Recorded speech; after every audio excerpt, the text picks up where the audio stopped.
India के मारूफ आलिम शाही इमाम पंजाब के बयानात के लिए मौलाना उस्मान थेरेपी को सब्सक्राइब करें।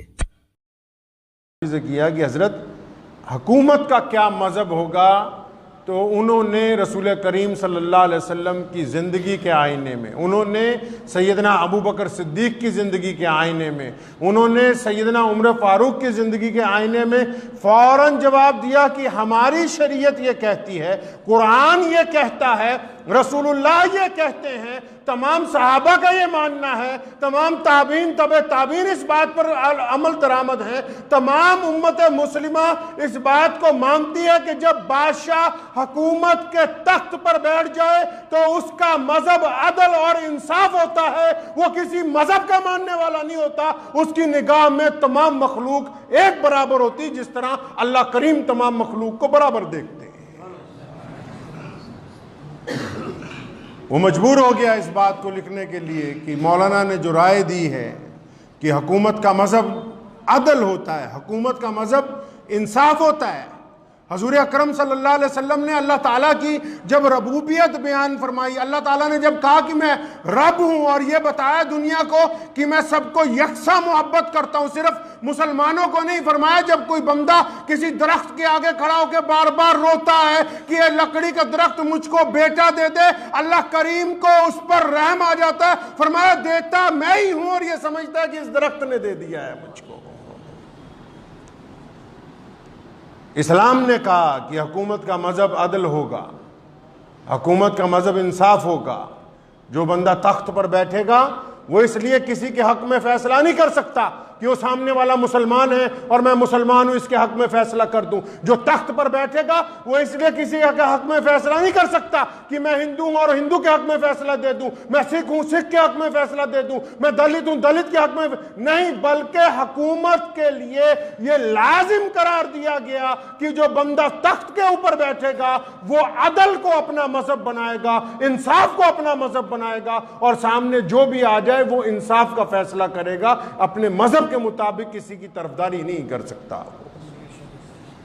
हजूर अकरम सल्लल्लाहु अलैहि वसल्लम के पास एक यहूदी आया एक मुसलमान मुनाफिक को लेके, और उसने आगे फरियाद लगाई, या रसूलल्लाह ये तलवार मेरी है और ये मुसलमान कहता है कि मेरी है।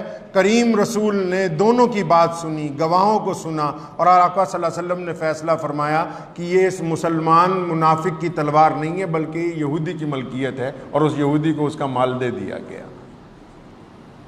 अब वो कुछ ही देर के बाद जब बाहर निकले दरबार रिसालत में से, तो उस मुनाफिक के दिल में मुनाफकत पैदा हुई। उस यहूदी को कहने लगा कि नौज़बिल्लाह हुज़ूर सल्लल्लाहु अलैहि वसल्लम के फैसले से मुझे तसल्ली नहीं हुई, उमर फारूक के घर चलो। अच्छा, यहूदी बड़ा समझदार था, उसे पता था कि जिसके हक में रसूलुल्लाह सल्लल्लाहु अलैहि वसल्लम फैसला कर चुके हो, अब दुनिया की कोई ताकत इस अदल और इंसाफ से बड़ा इंसाफ कर ही नहीं सकती, ये तो मामला तय हो गया। वो कहने लगा मेरे भाई तू जहां लेके जाना चाहता है वहां ले जा। सैयदना उमर फारूक रज़ियल्लाहु ताला अन्हु के घर पहुंचे, बिठाया, हालचाल पूछा, क्यों आए हो, वजह बताई। मुसलमान ने अपना मुकदमा पेश किया। अभी वो कुछ कहने ही लगे थे, यहूदी कहने लगा जनाब आप जो मर्जी फैसला कर दें, लेकिन ये याद रखें कि ये तलवार रसूल करीम सल्लल्लाहु अलैहि वसल्लम ने मेरे हक में दे दी है। हज़रत उमर फारूक उठ के खड़े हो गए, फरमाया मेरे रसूल ने फैसला किया? उस यहूदी ने कहा हाँ जी बेशक रसूल करीम सल्लल्लाहु अलैहि वसल्लम ने फैसला किया। और वो मुसलमान मुनाफिक कहता जी मैं नहीं मानता। तो फरमाया अच्छा ठीक है वहाँ बैठो। अंदर गए, अपनी तलवार लाए और आते ही उस मुसलमान मुनाफिक की गर्दन उतार दी। फरमाया जिस बंदे को रसूलुल्लाह सल्लल्लाहु अलैहि वसल्लम का इंसाफ वाला फैसला नहीं पसंद मेरे लिए, तो उसके लिए ये फैसला है। इस्लाम ने सिखाया कि अगर कोई अपना भी कत्ल कर दे तो उसको सजा दी जाएगी। इस्लाम ने सिखाया कि अगर हुकूमत में बादशाह का बेटा भी चोरी कर दे तो उसके हाथ काट दिए जाएं। इस्लाम ने सिखाया कि अगर तख्त पर बैठा हुआ बंदा किसी की बेटी के साथ ज्यादती कर दे तो उसको भी संसार किया जाएगा, क्योंकि तख्त पर बैठने वाले को यह बिल्कुल इख्तियार नहीं है कि वो रियाया के ऊपर जुल्म सितम कर सके, बिल्कुल इख्तियार नहीं है। लोग पूछते हैं कि इस्लाम ने क्या कहा हुकूमत में। जिस दिन सैयदना अबू बकर सिद्दीक रज़ियल्लाहु ताला अन्हु मुसलमानों के पहले खलीफा बने, वो जब मुसलमानों के बादशाह बनते हैं, जब उनके पास सैयदना उमर फारूक पहुंचते हैं और उनके साथ अली मुर्तज़ा उस्मान ज़िन्नुरैन हैं और हज़रत अबू उबैदा बिन जर्राह, ये 5 बड़े सहाबी अबू बकर के घर जाते हैं कि या अमीरुल मोमिनीन, आप मुसलमानों के बादशाह बन गए, अब पूरी दुनिया से बादशाहों के सफीर आएंगे, आपके पास इतने मेहमानों का तांता लगा रहेगा, तो आप अपने लिए एक तनख्वाह मुकर्रर कर लें। सुनिए, मुसलमानों ने जब इब्तदा की अदल इंसाफ की, क्या कहता है मुसलमानों का पहला खलीफा सैयदना उमर फारूक ने जब ये राय रखी कि अबू बकर अपने लिए तनख्वाह लगा लें, क्योंकि अब आप कारोबार तो कर नहीं सकते, सारा दिन नौकरी करनी है मुसलमानों की। आजकल तो जो नौकर हैं वो बादशाह बन गए।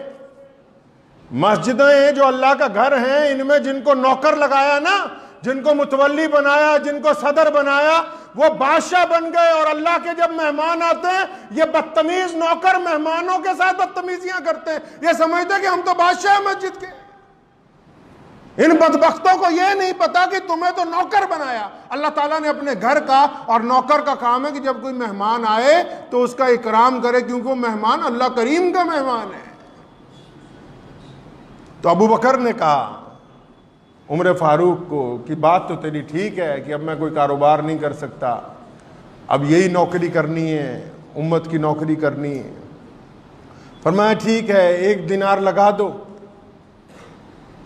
उस्मान रज़ियल्लाहु ताला अन्हु हैरान हैं, अबू उबैदा बिन जर्राह अमीनुल उम्मत हैं, वो हैरान और परेशान है कि अबू बकर कैसी बातें करता है कि 1 दिनार में होगा क्या, ना मुकम्मल खाना खा सकते हैं, ना कपड़े खरीद सकते हैं, ना आए हुए मेहमानों के सामने तवाज़ो कर सकते हैं, ना कोई सवारी खरीदी जा सकती है, ना घर में ये जो ऐशो आराम का सामान हुआ करता था ये बोसीदा हो गया, ये नहीं तब्दील हो सकता।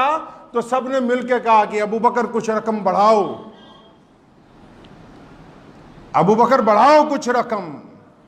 ये सब लोग बातें करते रहे। तो सैयदना अबू बकर सिद्दीक रज़ियल्लाहु ताला ने कहा कि अच्छा ऐसा है कि जितनी एक मजदूर 1 दिन में मजदूरी लेता है, तारीखी बात सुनो, जो लोग पार्लियामेंट का इलेक्शन लड़ रहे हैं वो भी सुने कि कैसा आदमी होना चाहिए नुमाइंदा, कैसे लोग होने चाहिए मुल्क को चलाने के लिए, जो मजहब पर बांटने की बातें ना करते हो। अबू बकर ने कहा कि ऐसा कीजिए उमर फारूक, आप ऐसा कीजिए, अबू उबैदा बिन जर्राह, ए उस्मान आप ऐसा करें, ए अली मुर्तजा ऐसा करें कि एक मजदूर को जितनी मजदूरी शाम को मिलती है, मेरी भी उतनी ही 1 दिन की तनख्वाह लगा दें और मैं वो तनख्वाह ले लिया करूंगा, उसी में अपना घर चलाऊंगा। अब सुनिए इन सहाबा ने क्या कहा। साहबा कहने लगे अबू बकर क्या बात हो गई, कैसी नासमझी की बातें करते हो। 1 दिन की मजदूरी तो इतनी कम है कि एक मजदूर पेट भर के अपने खानदान को खाना नहीं खिला सकता। 1 दिन की मजदूरी इतनी कम है कि एक मजदूर अगर बीमार हो जाए वो अपने बच्चों के लिए दवाई नहीं खरीद सकता। 1 दिन की मजदूरी इतनी कम है कि वो मजदूर महीने के बाद ख्वाब में नहीं सोच सकता कि मैं नए कपड़े खरीदूं। 1 दिन की मजदूरी इतनी कम है कि वो मजदूर खुद अपना पेट मुश्किल से पालता है, और तुम कहते हो कि 1 दिन की मजदूरी दे दो। फरमाया फिर ऐसा करो ना कि अगर मुझे ज्यादा पैसे देना चाहते हो तो इस मुल्क में रहने वाले तमाम मजदूरों की मजदूरी इतनी बढ़ा दो कि वो भी आराम से गुजारा करे और मैं भी आराम से गुजारा करूं।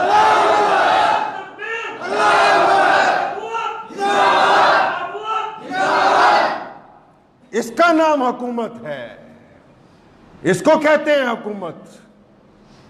अबू बकर ने कहा कि उमर फारूक ऐसा ना किया जाए, सारे मुल्क में जितने मजदूर हैं, जितनी सल्तनतों में मजदूर हैं, इनकी इतनी मजदूरी तो बढ़ाओ कि आराम से खाएं पिएंगे। जब एक मजदूर आराम से खा पी सकता है उस पैसे में, तो बादशाह क्यों नहीं आराम से खा पी सकता है।